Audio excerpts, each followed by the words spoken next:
जी हाँ, दोस्तों जैसा कि आप सभी को पता है कि मध्य प्रदेश में एक नई वैकेंसी है जो कि आ चुकी है और इसके जो फॉर्म भरे जाते हैं वो भरे जाते हैं ईएसपी की वेबसाइट से।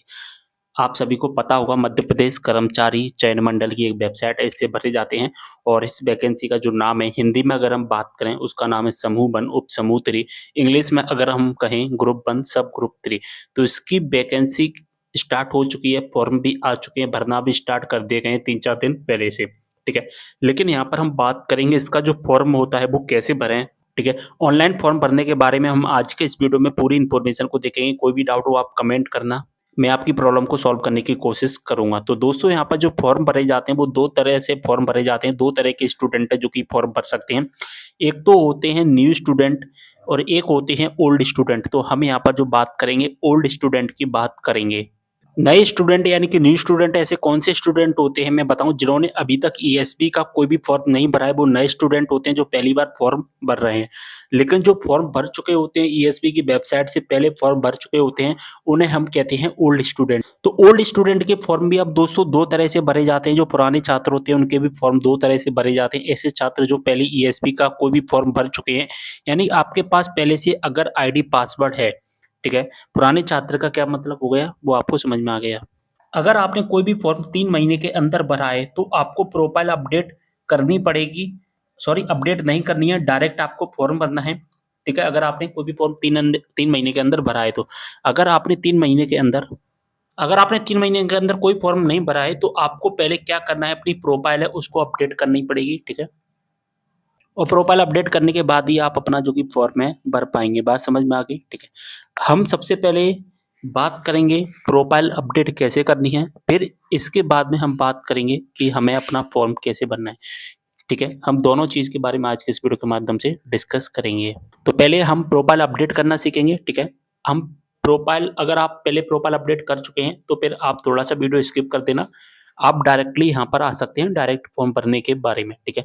लेकिन आपकी प्रोफाइल अपडेट नहीं हो, 3 महीने के अंदर आपने कोई भी फॉर्म नहीं भरा है तो पहले आपको अपडेट करनी है, यानी कि पूरी वीडियो आपको देखनी पड़ेगी। चलिए स्टार्ट करते हैं वीडियो को। दोस्तों हमें सबसे पहले इसकी ऑफिशियल वेबसाइट पर आ जाना है। इसका डायरेक्ट लिंक डिस्क्रिप्शन बॉक्स में प्रोवाइड करा दूंगा, आप डायरेक्टली इस वेबसाइट पर आ जाना। और जैसा कि यहाँ पर आप देख पा रहे हैं सेकंड नंबर में लिंक दिया गया है समूह 1 उप समूह 3 संयुक्त भर्ती परीक्षा का फॉर्म भरने का, जो कि 25 फरवरी से स्टार्ट हो गया है, 11 मार्च इसकी लास्ट डेट रखी गई है। लेकिन अभी हमें यहाँ से फॉर्म नहीं भरना है। यहाँ से केवल वही स्टूडेंट फॉर्म भरेंगे जिन्होंने 3 महीने के अंदर कोई फॉर्म भरा है, यानी कि जिन्होंने अपनी प्रोफाइल अपडेट कर ली है। लेकिन हमने अभी अपनी प्रोफाइल को अपडेट नहीं किया है तो सबसे पहले हम अपनी प्रोफाइल है वो अपडेट करेंगे। ठीक है। तो उम्मीदवार प्रोफाइलिंग वाले ऑप्शंस पर आ जाना है। ठीक है। जैसे ही हम यहाँ पर क्लिक करेंगे, लेकिन एक चीज़ बता दूं, तो जैसा कि देख पा रहे हैं इसके जो फॉर्म में जो कि 25 फरवरी से स्टार्ट हो गए, 11 मार्च लास्ट डेट रखी गई है। यहाँ पर 500 रुपये फीस रखी गई है, 250 रुपये फीस रखी गई है, 500 रुपये रखी गई है यहाँ पर अनारक्षित की। लेकिन यहाँ पर कोई जो 60-70 रुपये एक्स्ट्रा भी लगते हैं। ठीक है। अगर हम परीक्षा की बात करें तो 15 मई से इनकी परीक्षा स्टार्ट कर दी जाएगी। तो यहाँ पर उम्मीदवार प्रोफाइलिंग वाले ऑप्शन पर आ जाना है। यहाँ पर सेकंड नंबर पर लिंक दिखाई देगा, यहाँ पर हमें क्लिक कर देना है। इसके बाद यहाँ पर अपना रजिस्ट्रेशन नंबर डाल देना है, पासवर्ड डाल देना है, कैप्चा कोड का आंसर डाल देना है, प्रोसीड फॉर एडिट पर क्लिक करके इसको जो कि अगली स्टेप पर आ जाना है। अगर आपको आईडी पासवर्ड नहीं है आपके पास और आप भूल गए तो मुझे कमेंट करना, मैं एक अगली वीडियो में बता दूंगा आपको कि कैसे हमें अपना जो आईडी पासवर्ड है वो फॉरगेट करना पड़ता है। अब इस तरह का इंटरफेस आ जाएगा हमारे सामने। अब हमारे पास में दो ऑप्शंस आएंगे। क्या आप केवाईसी है जो कि ओटीपी से करना चाहते हैं, क्या आप अपनी केवाईसी फिंगरप्रिंट से करना चाहते हैं। तो हम अपनी केवाईसी ओटीपी से करना चाहते हैं। अगर आपकी ओटीपी नहीं आ रही तो आप फिंगरप्रिंट से भी कर सकते हैं। तो ई केवाईसी ओटीपी द्वारा सत्यापन पर क्लिक कर देना है। इसके बाद आगे बढ़ाए पर आपको क्लिक कर देना है। इसके बाद हमारे सामने इस तरह का इंटरफेस आ जाएगा। हमारे रजिस्टर्ड आईडी से जो भी आधार कार्ड नंबर होगा वो दिखाई दे जाएगा और इस पर एक ओटीपी जाएगा। ओटीपी हमें फिल कर देना है। जैसे हम अपनी ओटीपी फिल करते हैं, चेक मार्क करते हैं, गेट डिटेल्स पर हम क्लिक करेंगे, हमारे सामने हमारी आईडी ओपन होकर आ जाएगी। अब यहाँ पर जो भी चीज़ आपको एडिट करनी है वो एडिट कर पाएंगे। ठीक है। आप नाम, डेट ऑफ बर्थ, ठीक है, अपनी कैटेगरी, जेंडर, ये सभी चीज़ें चेंज कर पाएंगे जो भी चीज़ आपको एडिट करनी है। तो अगर आपको एडिट नहीं करना है तो एडिट नहीं करिए, डायरेक्टली सबसे नीचे आ जाना है। एड्रेस भी आप अपना एडिट कर पाएंगे, केवल मोबाइल नंबर आपका एडिट नहीं होगा, आपकी ईमेल आईडी भी एडिट हो जाएगी। ठीक है। बात समझ में आ गई। अब आपको सबसे नीचे आ जाना है और सबसे नीचे आने के बाद में एक ऑप्शन आपको दिखाई देता है कि do you want to edit change your documents, क्या आप अपने डॉक्यूमेंट्स को एडिट करना चाहते हैं, जैसे कि इमेज यानी कि अपना फोटो, साइन, डिक्लेरेशन, जन्म प्रमाण पत्र, जाति प्रमाण पत्र। तो हमें यहाँ वाले ऑप्शंस पर क्लिक करना है, यहाँ से भी डिक्लेरेशन पर राइट कर देना है और पंजीकरण संशोधित करे पर क्लिक कर देना है। तो मैंने यहाँ पर क्लिक कर दिया है और सभी चीज़ें मैं सबमिट करता हूँ जल्दी से, ठीक है। इसके बाद हमारे सामने इस तरह का इंटरफेस आ जाएगा। अब हमें अपना फोटो, साइन, डिक्लेरेशन और अपनी जो दोनों डॉक्यूमेंट्स हैं वो सारे डॉक्यूमेंट्स हमें सबमिट करने हैं। इसके बाद में जो प्रोफाइल में हमें डॉक्यूमेंट्स अपलोड करना उसका एक प्रिंट आउट हमें निकालना पड़ेगा। जैसा कि देख पा रहे हैं ये प्रोफार्मा है, इस प्रोफार्मा का हमें प्रिंट आउट निकालना है। प्रिंट आउट निकालने के बाद में यहाँ पर अपना फोटो लगा देना, साइन लगा देना और यहाँ पर नीचे अपना हैंड रिटन डिक्लेरेशन यहाँ पर लिख देना, ठीक है। आपको इसका प्रिंट आउट निकालना होगा। अगर आपके पास लैपटॉप, कंप्यूटर और आप प्रिंट आउट नहीं निकालना चाहते हैं और डायरेक्टली अपना फॉर्म भरना चाहते हैं तो डायरेक्टली भी इसका बिना प्रिंट आउट निकाले भी फॉर्म भर सकती हैं। तो कैसे भरेंगे यानी कि अपनी अपडेट कर सकते हैं प्रोफाइल को, वो कैसे करेंगे वो मैं आपको बताऊंगा अगले वीडियो में, आप मुझे कमेंट करोगे तो। अब यहाँ से हम ब्राउज वाले ऑप्शंस पर क्लिक करेंगे। हमारा जो टेम्पलेट हमने बनाया है वो हम यहाँ पर लगा देते हैं और इस क्रॉप को एडजस्ट करना पड़ेगा, ठीक है, कि आपका जो फ़ोटो है सही तरीके से अपलोड हो पा रहा है या नहीं हो पा रहा है। तो इसको आपको एडजस्ट करना पड़ेगा। अगर ऊपर-नीचे हो गया कुछ कोई भी चीज़ तो फिर प्रॉब्लम होगी, तो आपको अच्छी तरह से एडजस्ट करना पड़ेगा। देखिए हमारा फ़ोटो सही तरह से अपलोड हो चुका है। इसके बाद हम अपना जो साइन है उसको भी एडजस्टमेंट कर लेते हैं अच्छी तरीके से, जो कि वो भी अपलोड हो जाएगा, ठीक है। और जैसे ही एडजस्ट हो जाता है यहाँ पर राइट वाले ऑप्शन पर क्लिक करना होता है। इसके बाद हैंड रिटन डिक्लेरेशन भी हम लगा देते हैं। तो जैसा कि देख पा रहे हैं हमारी हैंड रिटन डिक्लेरेशन भी वो आ चुकी है। राइट वाले ऑप्शंस पर क्लिक करेंगे हम तो यहाँ पर आ जाएगा। इसके बाद में हमें जो तीनों जो चेक मार्क वाले ऑप्शन है ना, इनको चेक मार्क कर देना होगा पहले, ठीक है। यहाँ पर अगर आप डायरेक्ट अपलोड करोगे तो अपलोड नहीं होगा। सबसे पहले आपको क्या है, ये तीनों ऑप्शंस को चेक मार्क कर देना है और अपलोड फोटो सिग्नेचर पर क्लिक कर देना है। तो जैसा कि देख पा रहे हैं हमारे फोटो, साइन वगैरह ये सारी चीज़ें अपलोड हो चुकी हैं, ठीक है। अब हमें सबसे नीचे आना है और हमें अपनी डॉक्यूमेंट है वो अपलोड करनी है, जैसे कि बर्थ सर्टिफिकेट। यहाँ पर हम 8वीं 10वीं या 12वीं की मार्कशीट लगा सकते हैं और ईडब्ल्यूएस भी लगाना है हमें। अगर आप अदर कैटेगरी के तो अदर कैटेगरी का आपको ओबीसी, एससी, एसटी का दिखाई देगा। वो सारी चीज़ें आपको अपलोड करनी पड़ेगी और आपको डायमेंशन भी दिखाई देगा किस डायमेंशन में आपको बनाना है। तो ये साइज़ आपको पहले ही सेट करके रख लेना पड़ेगा। तो अगर आपको साइज़ सेट करने में प्रॉब्लम होती है तो आप मुझे कमेंट करना, मैं अगली वीडियो में आपको बता दूँगा कैसे सेट करना होता है साइज़। तो यहाँ पर अपलोड करने के लिए आपको चॉइस फाइल पर क्लिक करना, अपलोड बर्थ सर्टिफिकेट पर क्लिक कर देना, यहाँ से ईडब्ल्यूएस सेलेक्ट कर लेते हैं, अपलोड ईडब्ल्यूएस पर क्लिक कर देना। चलिए हम अपलोड कर देते हैं जल्दी से, ठीक है।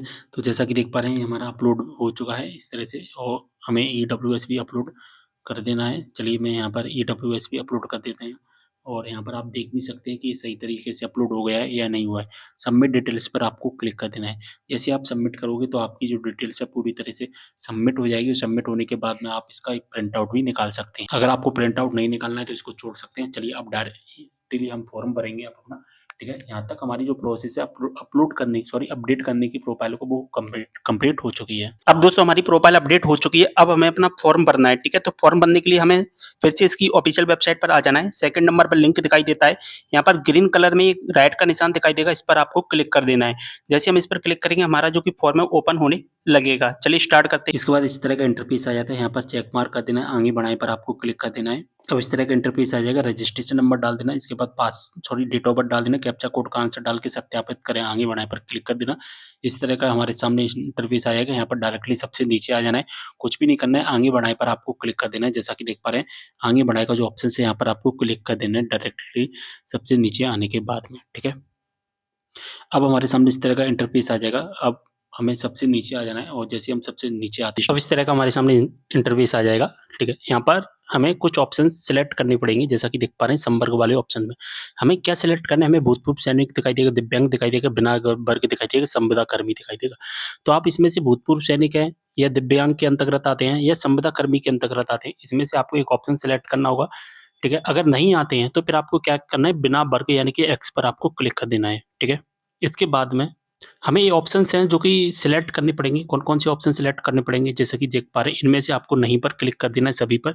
कि आप शासन के छँटनीशुदा कर्मचारी हैं, विधवा हैं या विक्रम पुरस्कार सम्मानित है, ऐसे यहाँ पर आपको सभी पर नहीं क्लिक कर देना है, ठीक है? इसके बाद हमें एक 44 ऑप्शंस दिखाई देता है। यहाँ पर दिखाई देगा क्या आप शासकीय सेवा में नियुक्ति के लिए नीचे दिए गए विभिन्न वर्गों में अनुसार क्या छूट लेना चाहते हैं? यानी कि यहाँ पर हमें कुछ लिस्ट दी गई है। क्या आप इन लिस्ट के अंतर्गत आते हैं या नहीं आते हैं? अगर आते हैं तो हाँ, अगर नहीं आते हैं तो नहीं।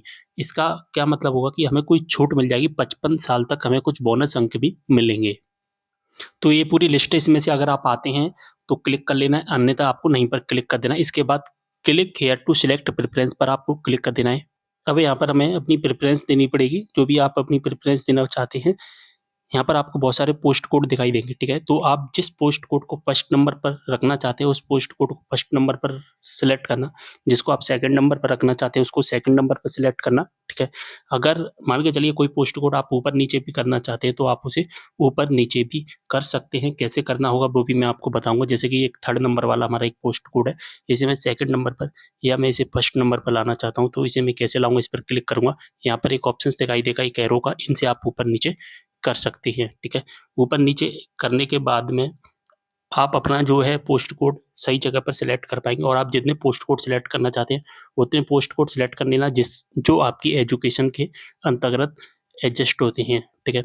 अब पोस्ट कोड सिलेक्ट करने के बाद आपको क्या करना है, नीचे आना है और नीचे आने के बाद आपको क्या करना पड़ेगा अब, यहाँ पर हमें अपना रोज़गार कार्यालय का एक पंजीयन यानी कि रोज़गार रजिस्ट्रेशन का एक नंबर, जो रोज़गार का आपने रजिस्ट्रेशन कर लिया होगा, अगर नहीं किया तो कर लेना, ठीक है?